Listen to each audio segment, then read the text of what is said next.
It was a matter of when, not if. Now Australia will recognise a Palestinian state at the United Nations next month. The Prime Minister argues the move builds momentum towards peace, but his opponents say it only rewards Hamas. A seismic step towards statehood as the Prime Minister makes an historic move. Australia will recognise the state of Palestine. Australia joins allies France, Canada and the UK in promising the steps to recognition at next month's United Nations General Assembly. This is about much more than drawing a line on a map.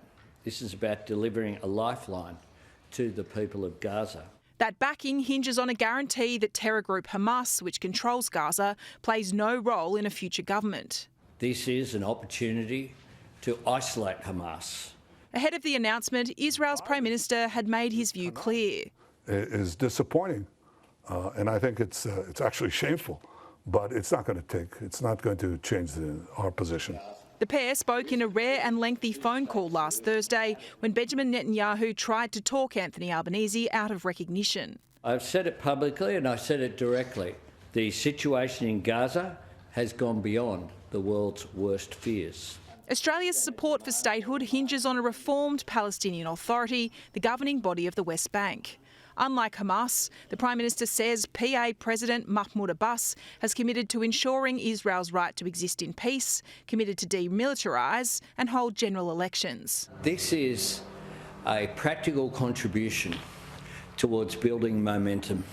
This is not Australia acting alone. The move was met with immediate pushback from the federal opposition. This is a reward to Hamas for what they started on October 7. That sets a dreadful precedent. Jewish groups not surprised but disappointed. Australia is now committed to recognising a state with no agreed borders, no single government and effective control of its territory, and no capacity to live in peace with its neighbours. The diplomatic decision puts Australia at odds with our closest ally, the United States. The Foreign Minister spoke with her US counterpart, Marco Rubio, to give him advance notice of the shift. Palestinian civilians cannot be made to pay the price of defeating Hamas. The toll of the status quo is growing by the day, and it can be measured in innocent lives. The world cannot wait for success to be guaranteed. Trudy McIntosh, Sky News, Canberra.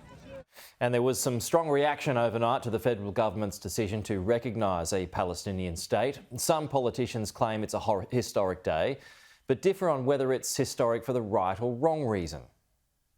While some are parallel with the Prime Minister on Palestine, others have slammed his plan. Speaking to Sky News, Shadow Minister for Foreign Affairs Michaelia Cash is opposed to it. The Coalition's position remains clear, and our position is consistent with the decades-long held view, the bipartisan view, that you cannot recognise an independent Palestinian state while the terrorist group Hamas controls Gaza. Ms Cash is challenging Anthony Albanese for answers. Mr Albanese needs to clearly explain to the Australian people how his statements today do not risk rewarding and emboldening a terrorist organisation. Shadow Home Affairs Minister Andrew Hastie expressed his distress at what he admits is a historic decision. It's been a very disappointing day for many reasons. I think it's a really historic day for the wrong reasons.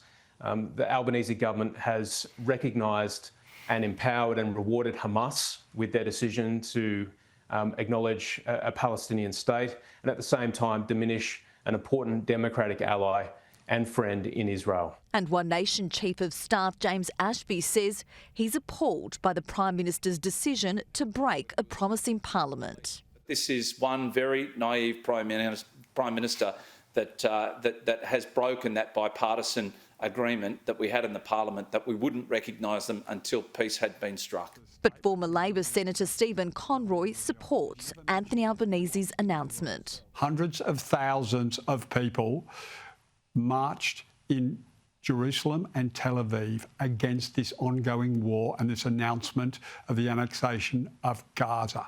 Hundreds of thousands of Israelis in Israel. Former Labor Minister Mike Kelly supports the idea of a true statehood, but feels the government's approach has been poor.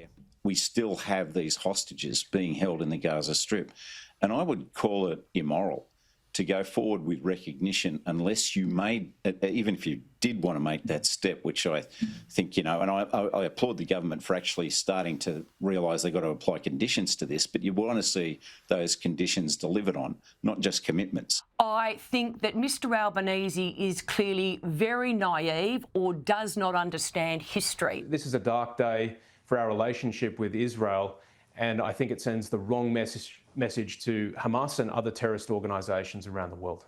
Hortensia Beret, Sky News.